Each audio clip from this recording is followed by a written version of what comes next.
लेकिन आप उसको पूछिए पढ़ लिख के क्या कर रहे हो, उसको नौकरी इसीलिए नहीं मिली कि उसके पास इंटेलिजेंस नहीं है, नॉलेज नहीं है, लेकिन वो आरक्षण को कोसेंगे। वो कहेगा आरक्षण सिस्टम है, अब हम लोग को नौकरी नहीं होगा। आज ईडब्ल्यूएस सिस्टम से एससी एसटी से भी कम कट ऑफ पर आप नौकरी कर रहे हो।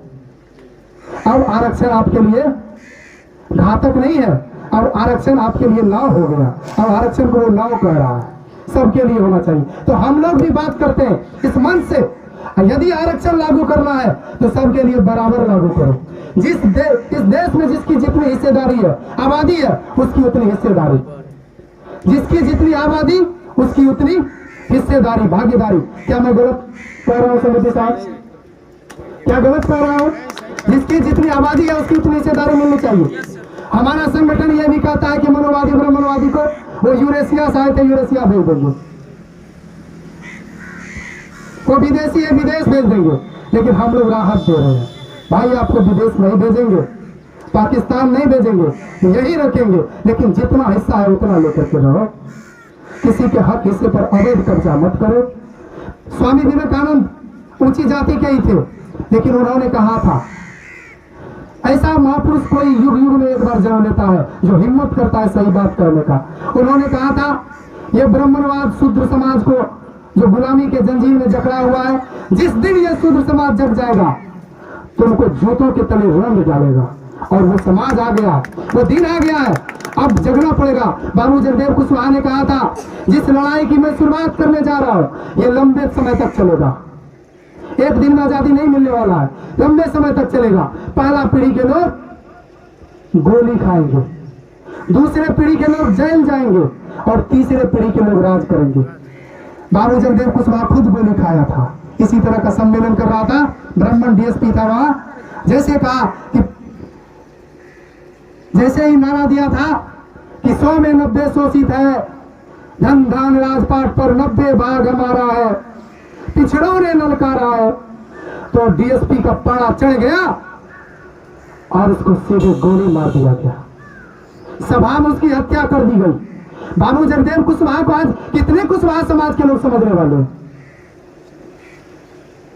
और कुशवाहा समाज, जब बाबू जगदेव कुशवाहा कुर्था में गए थे मीटिंग करने के लिए, तो भुनियार जो उनके मित्र थे कहा था बाबू जगदेव बाबू को आप मत जाइए, भुनियार लोगों ने संगठन बनाया आपको गोली मार देगा। हम लोगों को भी कहा था आज किशनगंज से मत जाइए, आज वहाँ राजेश्वरी से मत जाइए, आज बनगांव से मत जाइए, हो सकता है आपके ऊपर लाठी चार्ज हो जाएगा, हो सकता है पथरा हो जाएगा, हो सकता है आप लोग रात में कहीं रुक के गोली मार देगा। इस तरह से उनको कहा गया। उन्होंने कहा हम गोली की परवाह नहीं करते हैं, विचार कभी नहीं मरता है, आदमी मरता है, आदमी का विचारधारा। आज क्या जगदेव बाबू मर गए? आज उनका विचारधारा ही है जो हम लोगों के रग में दौड़ रहा। तो 27% आरक्षण लेकर के हम लोग संतुष्ट हुए और हम लोगों को 54% मिलना चाहिए था, ये भी समझे। आज जज का बेटा जज बन रहा है कॉलेजियम सिस्टम से। आज 31 जज होता है सुप्रीम कोर्ट में। अभी कह रहे थे सिमरतन जी कि 29 जज एक ही ब्राह्मण का बेटा है। आप लोग समझते होंगे कि जज के लिए परीक्षा होती होगी, बहुत बड़ा परीक्षा, बहुत बड़ा इंटरव्यू। ऐसा नहीं होता। फिर आप पूछेंगे क्या होता? मान लीजिए 50 लोग जज हैं सुप्रीम कोर्ट में, तो वो जज का वकील का कमेटी बैठता है और उस कमेटी में जो 27 लोग हैं या 31 लोग हैं, उसमें से ही तय होता है कि इसमें से कौन जाएगा। वो लोग आपस में बैठते हैं, मीटिंग रखते हैं। अब किसी का चाचा का बेटा है, किसी का पोता का बेटा है, मान लीजिए हमको ही अगर ये दे दे बहाली करने का इस पंचायत में, तो हमारा भी नियत खराब हो जाएगा। हम अपने चाचा के लड़का को, फुफेरा को, मनोरा को, दोस्त को दे देंगे सारी पोस्ट। तो ब्राह्मण का बेटा को ये अधिकार दिया गया कि जज आप ही नियुक्त करेंगे, तो वो किसको नियुक्त करेगा? आज आजादी से लेकर के अब तक का रिकॉर्ड खंगालिए, आपको मिलेगा कि जितने भी जज हैं एक ही जाति के लोग हैं। आज भी है, एक भी ओबीसी जज, एक भी पिछड़ा समाज का, शर्मा समाज का, यादव समाज का, कोई कुर्मी, मंडल, कुशवाहा समाज का जज नहीं बना सुप्रीम कोर्ट का। तो इस बात को हम लोग नहीं समझते हैं। राष्ट्रपति कार्यालय में जितने अधिकारी हैं एक भी पिछड़ा समाज का नहीं है।